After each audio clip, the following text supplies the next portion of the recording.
Morning, folks. You have to excuse my worn out, very tired looking appearance. As you probably gather, I was up all night watching the boxing. I haven't actually been to bed yet. It's just gone about 6:20 in the morning here. I've just taken my dog for a long walk. I was going to do this video later, but I thought, well, everything's rolling around in my brain fresh now. I thought I'll talk about it now. I'm not going to talk about every single fight that happened on the card, because I'll be here all fucking day. But I will talk about the main card, really, which went on from about sort of 6:30 onwards, I think. First one, the Australian, Justis Huni, took a unanimous decision over 10 rounds over Lerena. Good performance from Huni. Lerena, came to fight. Good veteran. He made Huni work, but Huni just used his youth and his size to his advantage. And he had it pretty much mostly his way, especially in the second half of the fight, until the last round where he got clipped. And he was quite badly hurt by Lerena. And he was all over the place. And I thought, oh, he might go down in a sec, or might even be stopped. But Lerena was so tired by that point in the 10th round that he couldn't follow up on it. He couldn't finish it. So it ended up being a unanimous decision to Justis Huni. Good learning fight for him. I mean, he's only young. He's only a young heavyweight. He needs these fights. He needs fights like this in order to grow and improve. So no, good fight, good entertaining fight. I really enjoyed it.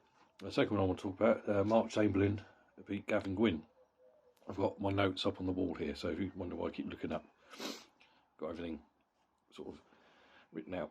Because I need that, because my memory's terrible sometimes. TKO victory in the 4th round for Chamberlain. I think it was in the 2nd round. Gwynne's his right eye started swelling up quite nastily, and he couldn't really get into the fight after that. And Chamberlain just put it on him, especially by the 4th. It was only going to go one way with that eye swelling up. Good victory for Mark Chamberlain.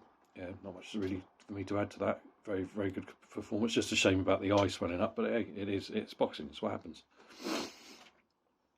Vacant WBA light-middleweight title was up for grabs. Obviously, Charlo has now scattered all his belts. He's champion in recess, apparently, which I always think is a bit of a stupid thing to say, but that's just me. I just don't get it. Just say he's vacated the fucking thing, Israil Madrimov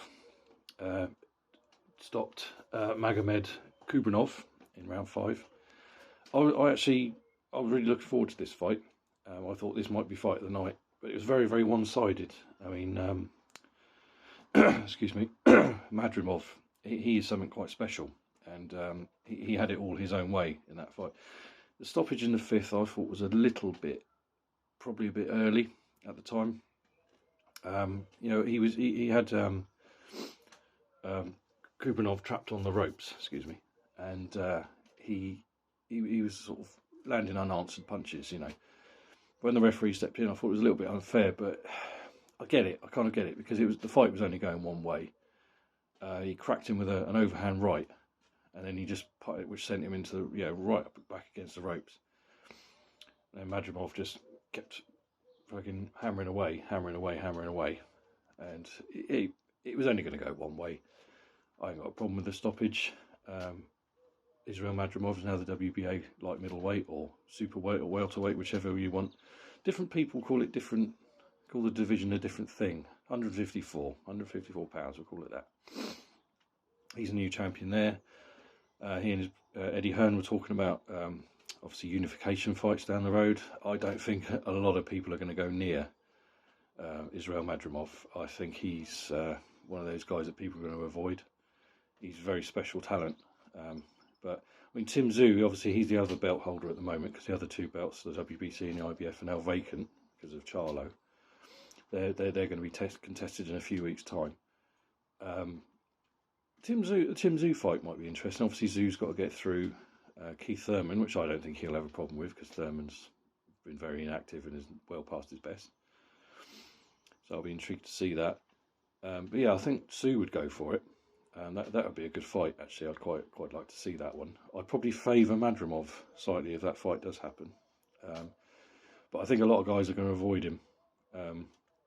Personally, he's one of those kind of guys that he's all risk, no reward at the moment because he's not a huge name. That's just my opinion. That's just what I'm seeing. Next was which for me was fight of the night, entertainment-wise. The WBC Featherweight title fight between Ray Vargas, defending champion, Nick Ball from Liverpool. Brilliant fight. It ended up in a draw, a split draw. I had Nick Ball winning by 2 points. I had it 114, 112, purely because of the knockdowns. Now, he put Vargas down in round 8, I believe.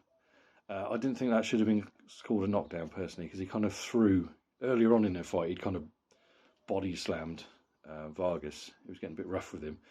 And that's what he had to do, because Vargas had the height and reach advantage on him. So he kind of had to do that. I don't agree with it, I don't condone that kind of thing, but he had to get in there, rough him up, get his attention, put him off his game plan. But yeah, he kind of threw him and then landed a punch, and Vargas went down, and Vargas' corner were not amused. They were not happy with that, and I totally understand why. It was a judgment call. Yes, a punch did land, but it was after he'd been kind of thrown over, pushed, sort of jostled, so. But the knockdown in round 11 from a right hand, that was a legitimate knockdown. That really was. So I didn't have a problem with that. So because of those 10-8 rounds, I had it by 2 points. It would have been a draw. I had it 6 rounds apiece. I thought Vargas won the first 6. Just using his reach, he was catching Ball on the inside. Ball was being very aggressive, but to my eyes, it wasn't effective aggression at that point. And Vargas was working quite nicely to the body. He was throwing a lot of combinations, some straight rights and left hooks to the body, and he was catching Ball on the inside. But from round 7 onwards, Ball, he was using effective aggression. Yes, a lot of it was missing, but he was knocking Vargas off his stride, and he was backing him against the ropes a lot. And Vargas was doing not complaining to the referee, and that's usually an indication that you're not happy with what's going on, and you're losing the round. So I had it 6 rounds apiece. With the 2 knockdowns, I had it by 2 points to Nick Ball. I can understand Nick Ball's frustration. A lot of his fans are upset. There was a lot of cries of robbery and things like that. It was one of those fights. It was a brilliant fight. I'd love to see it again. It was just a shame. I had it for Ball. I've seen a few people online had it for Vargas or a draw, or thought the draw was the right call. So. Yeah, it's what it is. It was a good, entertaining fight. For me, it was fight of the night. I'd like to see it again. Chief support for the main event, which I'll get to in a minute. Joseph Parker. He took a majority decision victory over Zhang, the dangerous Chinese puncher who twice stopped Joe Joyce last year. Interim WBO heavyweight title. Bit of a boring fight at times, especially early on. Not a lot was really happening. Parker deserved the victory. He was busier. He was throwing combinations. Zhang, I like Zhang. He's got a hell of a punch. He doesn't waste anything. His punch placement is perfect. His timing's very good. But his feet are slow, which we knew, and he's getting old. I mean, he's my age now. He's the same. Well, I think I'm actually a little bit older than him. So, professional boxing-wise, he is getting on a bit. He was a long-time amateur. It kind of went the way I thought it would, because from Joe Parker's performance against Wilder, I thought he'd employ the same tactics here, and he pretty much did. He just jumped in and out, landing combinations, moving away before the slower, older man could respond and reset. In round 3, a straight left from Zhang put Parker on the floor, broke his nose by the looks of it as well, definitely damaged it. It looked broken to me. And I thought, oh, here we go. Parker might go into panic mode here. Obviously, Zhang went for it for the remainder of the round. Parker survived. Parker reset again. He stuck to his game plan. Him and Andy Lee have worked so well together, And again, in the 8th, I believe it was the 8th, yeah. Zhang put Parker down again. And it was a bit of a strange one, because he landed something, it looked like a left on the inside. And Parker sort of dipped, to his haunches like that. And then Zhang kind of clipped him, sort of here, or sort of round the side of the head. Near not quite the back of the head, but kind of heading that way. with a right hook, and that just sent Parker down for another count. But again, he wasn't badly hurt. He got up, he survived, and he dominated the rest of the fight. In my eyes, he won every round. He couldn't miss Zhang with that straight right sometimes. He stuck to his game plan, and and he took the decision. I think he deserved the decision. One judge had it a draw. Yeah, maybe not. Some of the early rounds were hard to score because not a lot was happening. Yeah, there were periods in that fight that were a bit boring, in my opinion. I didn't find them that entertaining. But yeah, there you go. I've been a big critic of Joseph Parker in the past. I've said in the past he didn't have the heart, didn't have the killer instinct. He was too nice. But I take all that back now. I'll give him his props. I did last time when he beat Wilder. I'll do it now. He really put on a real career performance these last two fights. Working well with Andy Lee. Very impressed with the guy. And, you know, I would have actually preferred to have seen him in with AJ tonight, or Zhang in with AJ tonight, last night rather. But it is what it is. Now, main event. Anthony Joshua, Francis Ngannou. And, in my opinion, Ngannou was exposed. He's not a boxer. He's not a boxer. And he was taken out promptly in the second round. Heavy knockout. And I think we can all move on with our lives now, because I wasn't really interested in this fight, to be honest. I didn't watch the show for this fight. I watched it for the undercard. I'm not into crossover stuff. I don't care about it. It doesn't interest me. This fight proved that people made more out of the Fury performance than was necessary. I've been saying that all along. Yes, he fought out of his skin that night against Fury. He put him down. He gave him problems, but he lost a split decision. I thought Fury just nicked it, but you know, so did a lot of people. A lot of people think Ngannou won it.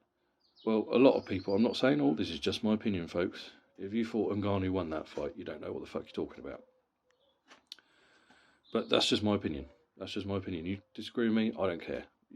I disagree with you, it doesn't matter. You know, we can disagree with each other. It doesn't make us bad people, it doesn't make us wrong. And I think we can stop this nonsense now. That was my first thought once the fight was over. We can stop this now. I think everyone got a bit overexcited, and I talk about everybody, because after that performance that he lost against Fury, it just proves Fury, as we all knew, any of us who knew what we're talking about, no, I don't know everything, okay, but I'm pretty knowledgeable. I don't know everything, but I'm pretty knowledgeable. And we all said that Fury underestimated Francis Ngannou. He didn't take it seriously, and he was out of shape. He thought it was going to be an easy night, and it wasn't. If he'd come in shape and focused that night, he would have totally outclassed Ngannou. It's a fact. Anthony Joshua, when he was interviewed afterwards, basically said, you know, it is what it is. Exactly, it is what it is. He was expected. He was a boxer. Anthony Joshua is a former heavyweight champion. He is a professional boxer. He's been a professional for over a decade. Yeah? And everyone was saying, and I say everyone, not people who don't know what the fuck they're talking about, were basically saying, oh, this will be an easy night's work for Ngannou. At the weigh-in and the press conferences, everyone, all the body language experts on psychology experts on Instagram and YouTube and the YouTube comments kept on and on about, oh, Joshua's scared. You can see it in his eyes. He's got no chance against Ngannou. And what happened? He went in there and he fucking did the business and took him out, as he should, because he is a professional boxer. I've seen excuses already from people online. I saw some comments in their YouTube video this morning saying that, oh, Ngannou looked like he'd been drugged. Oh, Ngannou was paid to throw. Look, he was out fucking cold, mate. No one threw a fucking fight. He's not a boxer. Get that through there, people. He's not a boxer.